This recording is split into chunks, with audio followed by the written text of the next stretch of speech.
Oh man, how are you guys this morning? This January 12th, 2022. Um, first things first, let's do just a little bit of housekeeping.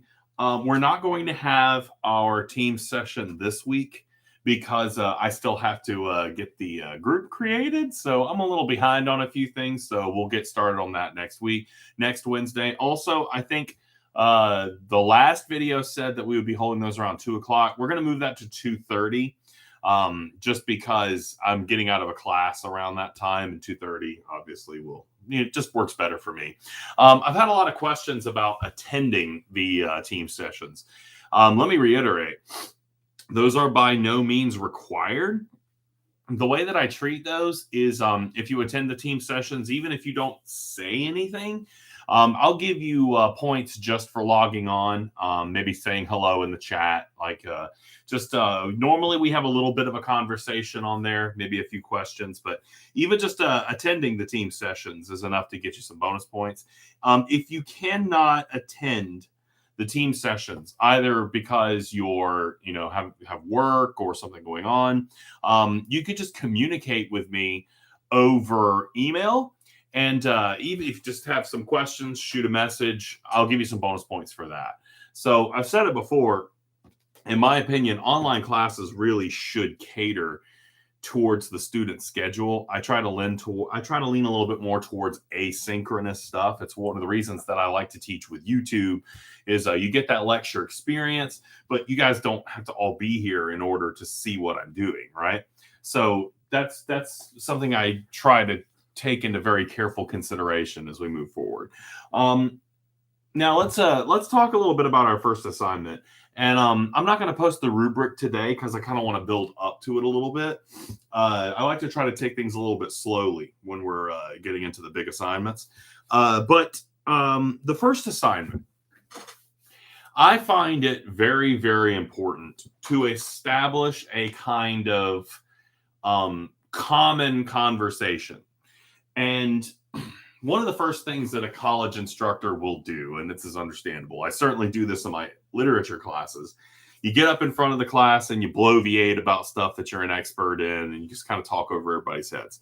And that's not a good strategy, especially at the beginning of the semester. What we want to start with is something that's a little bit more common that people have access to.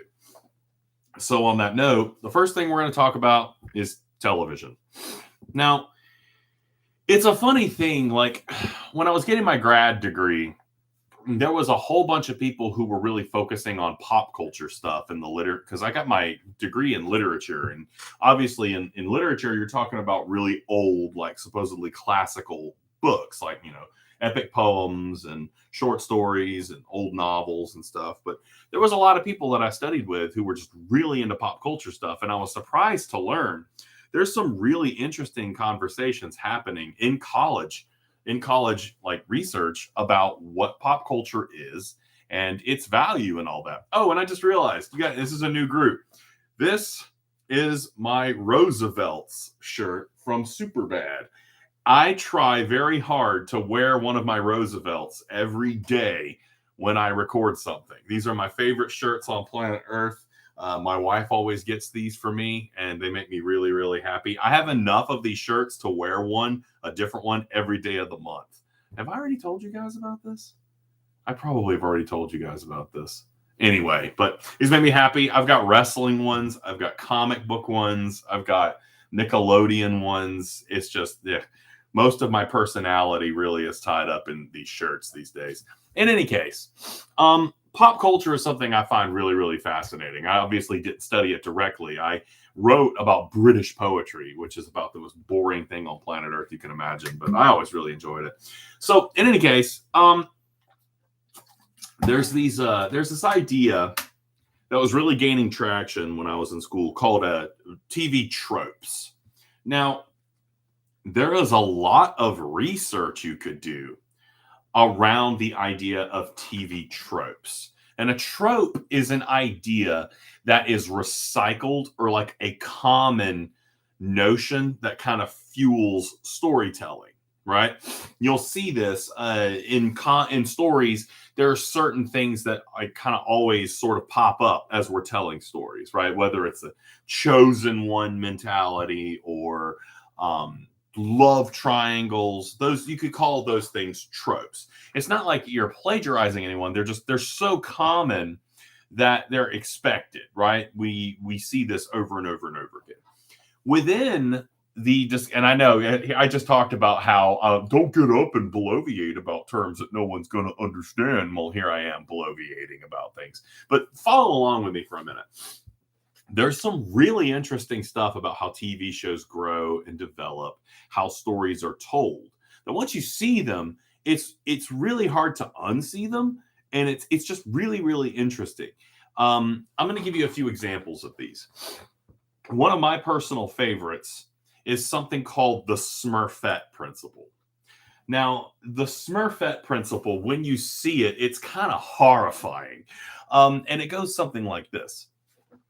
In feminist circles, and I know that there are some of you out there who are like, oh, we're talking about theory. Well, yeah, I mean, it's kind of one of the ways that we start to dissect and really pick apart like the culture that we consume. But in culture, feminism has a lot of really interesting ideas about how characters are portrayed. Well, the Smurfette principle is the idea that female characters are often undeveloped. They're shallow, right?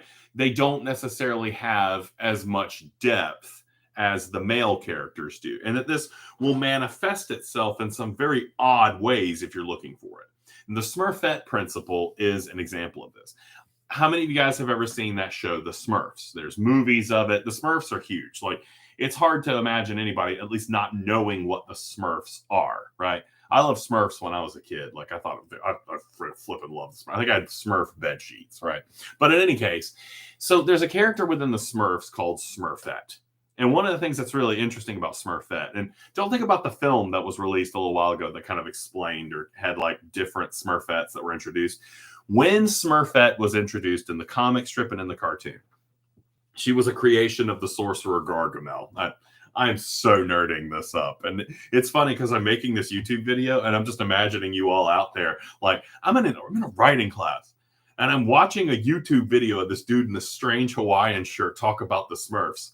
Yeah, you are. And you can't do anything about it. It delights me. Anyway, so there's the Smurfette is a creation of the sorcerer Gargamel, right? So Smurfette is the only female Smurf. And that makes her character extremely important to the rest of the Smurfs for reasons that I don't think I really need to go into. Now, what actually separates Smurfette from the other Smurfs? They are very superfluous, cliched female things. She wears high heels, she has blonde hair, and she has long eyelashes, right? Other than that, there's really not much to differentiate Smurfette at all from all the other weird blue creatures, right? Now, so the Smurfette principle basically states that this is actually a lingering problem for female characters, as they are simply just sort of repackaged version of the male ones.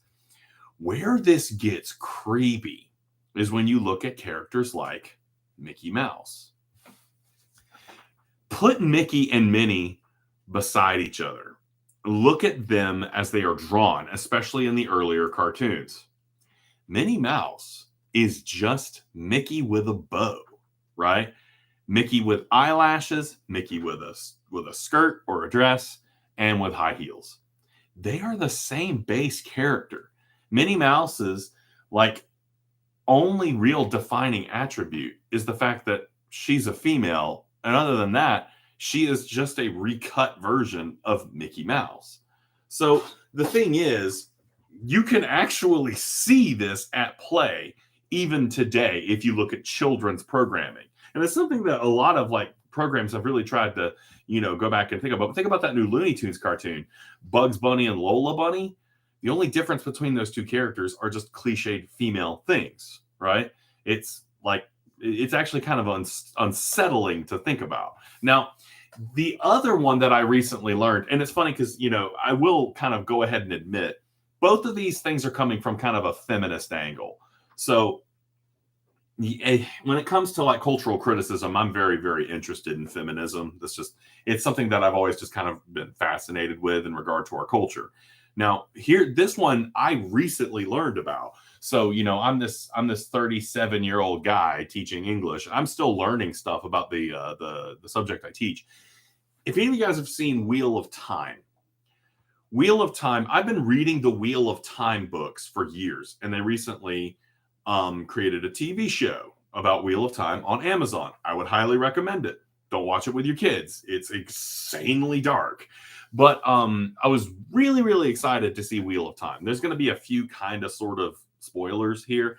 But in Wheel of Time, there's a character named Perrin. Perrin in the books is about 17 years old. Now, again, I know I'm talking about flipping fantasy. You're probably seeing a little bit of the unscripted versions of these, an unscripted nature of these lectures. Again, I want you guys to feel like I'm kind of like talking to you a little bit, right? But in any case, Perrin is 17 years old in the book. He's a blacksmith, and he becomes like a great epic hero, right? Pretty part of the course. The TV show gave him a wife. She appears very, very briefly. I think her name is Layla. Spoiler alert, he kills her in the first episode completely by accident. He's fighting a bunch of monsters with an axe, and he gets into kind of like a crazy blood rage, and she comes up behind him and he plants the axe like right in her, kills her. This was extremely like, what? For someone who really knows the books, I was like, whoa, we introduced a character just to kill her off, right? It was, in all actuality, I would like to say I thought it was an interesting plot point. Having read the books, it actually has kind of an interesting comment on what Perrin will become later. So I was kind of okay with it. It didn't bother me very much as a viewer of Wheel of Time. Except that there is a TV trope that actually like looks at this as kind of a cliched thing to do from a feminist angle. So get this. What Perrin did is technically called fridging. Now, when I first encountered this, when somebody was like, oh, they fridged Layla, I was like, what the hell does that mean? How do you fridge someone? So I looked it up, and apparently this is fascinating to me, right? So fridging actually comes from comic books. I know. Can I up the nerd anymore? Can we ratchet up the nerdiness? We're getting to like critical levels of geek here. But in any case, fridging refers to something that happened, I think, in Green Lantern. So Green Lantern, you know, there's a story arc where he's got like this villain that he's kind of feuding with. And it goes back and forth, back and forth, back and forth. And eventually Green Lantern's character gets married, right? And apparently the character that he got married to was just notoriously like she had absolutely no personality at all, right? So anyway, there's this big conflict. He defeats the villain. Villain gets away. He comes home, and Green Lantern finds a note that says, so we have come to this impasse again, my old foe, blah, blah, blah. Have you been beat? But I have left you a gift in your refrigerator. So Green Lantern's like, uh-oh. He goes to the fridge, and guess what's in there? It's the body of his wife. And it's morbid that I'm laughing about this, but remember, this is a comic book. And it's done in a way that just absolutely gives no respect to this character whatsoever. What they did is essentially bring on a female character, and her only purpose in the story is to die so that the hero has motivation to go and do more, you know, to fight this villain even more. Like, I hate you even more because you've done all this. I'm being spurred to action. Now, stop and think about how many TV shows and movies do this. How many women are killed so that the hero gets off of the couch? I know they did it in the Russell Crowe movie Gladiator, where they killed his wife, and I think they did it in the first Punisher movie. Punisher's family essentially gets fridged so that the Punisher becomes the Punisher. In a lot of ways, Spider-Man's Uncle Ben is fridged so that he has motivation to become a hero. It's a very common trope, and it's fridging. It's especially bad if it's a woman who gets fridged, right? Because her only purpose in the story basically is to die. Now, I'm not saying that these tropes are bad. Don't misunderstand me. This is all just for conversation. But it's interesting that, you see this happen a lot with female characters, because typically, in the discussion of feminism, women aren't seen as individuals. They're kind of seen as like resources, right? So it's something that's worth talking about. I'm not saying that, these shows or these movies, oh no, don't go and watch them, they're bad. Oh no, not at all. I love the Smurfs. I love the hell out of Wheel of Time. But it's interesting to sit back and be like, isn't that kind of a problematic thing? Can we have a discussion about it? That's how I approach these things. Now, there are TV tropes that go on and on and on and on. We could talk about these tropes all day long. So what I think I want to do, let's actually jump into this last TV trope. And I'm not going to develop this concept today. I want to take this really slow, because here at the beginning of the semester, oftentimes there's students who come in and out, right? Some students decide the online environment isn't for them. Sometimes students decide to go from a face-to-face class to an online environment. So I try to take the first week very, very slowly. That's important to me. So we're going to just kind of introduce this concept now. And I'll give you just kind of like a quick little discussion to kind of go into and talk about how we'll do that. But we're going to do this very, very light. The final TV trope I want to introduce today is called jumping the shark. This entire first assignment is going to center around jumping the shark. Now, can any of you guys think about examples of Smurfette principle? Can any of you guys think of examples of fridging a character? It doesn't have to be a female one either. Any character can theoretically be fridged if they're simply killed off in order to spur another character to action, right? But now we're going to start trying to think of examples of jumping the shark. And jumping the shark is a really fun one. This one is universal, and I don't think it's necessarily like a comment regarding, I just realized this lamp is on. I've been wondering why the lighting was so weird. Will this make the lighting a little bit nicer? Hold on. No, it still looks like garbage. Anyway, as we tell a story, and as we struggle to keep this story alive, so in the case here, it's of a TV show or a movie series or a game series, we have to do things to inject fresh narrative and fresh content into the story, because the story will often start to become stale, right? So this has a tendency to create what is known as a jump the shark moment. This idea comes from an old episode of the show Happy Days. Now, Happy Days was a very prototypical kind of early foundational form of the sitcom. And it was, Happy Days had a lot of kind of silly stuff in it, as most sitcoms do. But most of it kind of centered around a group of friends and the adventures that they got into, the misadventures, blah, blah, blah. We've seen that show, right? Although it was a long time ago. So the thing is, this became very formulaic in nature. Except there's an episode of Happy Days that introduces a plot point so unbelievably silly that a lot of people came to the conclusion that after this moment, the show wasn't very good anymore. It was almost like people lost interest in the show after this occurred, because they just couldn't take it seriously anymore. And this moment was when the Fonz, Arthur Fonzarelli, is in a water skiing contest, which is already like, why? It was like a beach episode. And typically when we take the show to a different kind of like setting, like a very, very unusual place for the show to take place, we're risking a potential jump the shark moment. But this one pushed it even further. As Arthur Fonzarelli is participating in this skiing contest, a shark appears. And rather than stopping the skiing contest, Arthur Fonzarelli, the Fonz, jumps a ramp and jumps over this shark, as apparently it tries to eat him, right?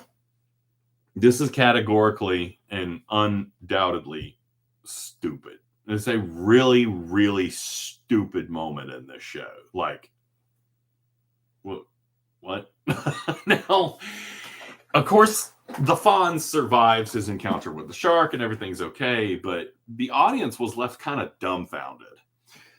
This created what I think is just one of the best TV tropes because there can be endless discussion around this idea.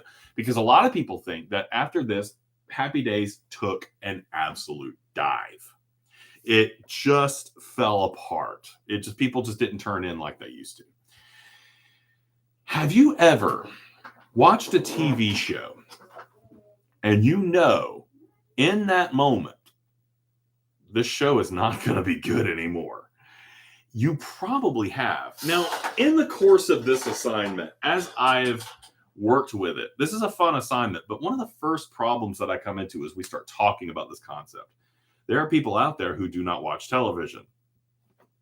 I don't understand. I don't understand how you can go through life these days without watching television. Like, it absolutely blows my mind. More power to you.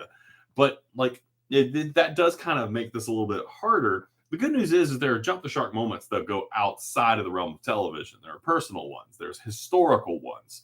There's in book series. There's any type of entertainment, even like anything that has any type of development, rise and fall, could theoretically have a jump the shark moment. So the thing that's also useful about this subject is the fact that a jump the shark moment usually evolves into debate, right? People argue about when the show jumped the shark. When did it actually happen? Because there are some people who say that Happy Days lasted a little bit after Arthur Fonzarelli jumped the shark. And I can't remember what the other potential candidate was. I think a character left or they replaced a character. Those are classic potential shark jump moments that really violate the show's logic so thoroughly that it throws viewers off and kind of spoils it for them. So when you are watching a television show and you think you have a jump the shark moment, this is completely and totally arguable. Somebody can come up and say, I don't agree with you. It is a matter of pure opinion.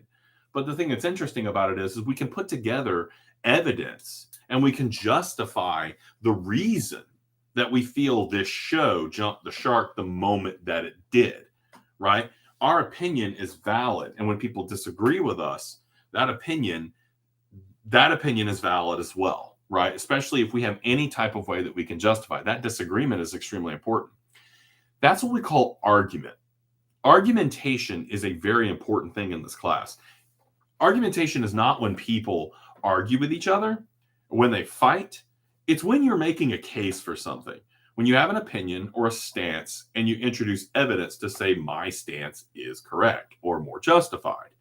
Now, the jump the shark moment is incredibly universal. It's a very useful one.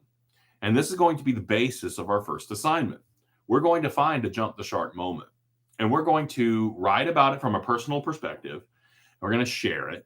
And we might even argue with each other a little bit about where that jump the shark moment was. So I'm going to split this. Monday, I'm going to really jump into all the different ways shark jumping can occur because there's a lot of them. And this list will be by no means comprehensive. There's actually a lot of different ways. They're not all completely defined yet, and they are all purely opinion-based. I'll talk about specific sitcoms. I might talk about some game franchises. I'll talk about some moments in history. Like, think about this for a minute. When did America jump the shark? Has it? That's a big one, too. Has it jumped the shark? When did Rome jump the shark? When did the Black Plague jump? When did Omicron or when did COVID jump the shark? I would personally put that at Trump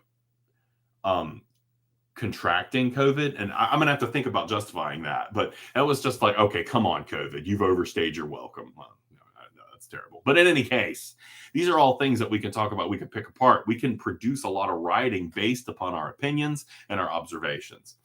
For this week, Um, let's not worry so much about the specifics of this yet. Let's have fun with it. I'm going to create a forum on Blackboard that is the Jump the Shark forum. The first thing I want you to do is I want you to go in and write a few sentences about when a TV show stopped being good for you. You're not committing yourself to a Jump the Shark moment yet, but we're just starting the conversation. We'll develop this a little bit more next time, and I'll start giving you advice on how to really flesh out this concept and start doing some drafting for it. On that note, I am done. I am hungry, and I'm going to go eat. You guys have an excellent first weekend of the semester.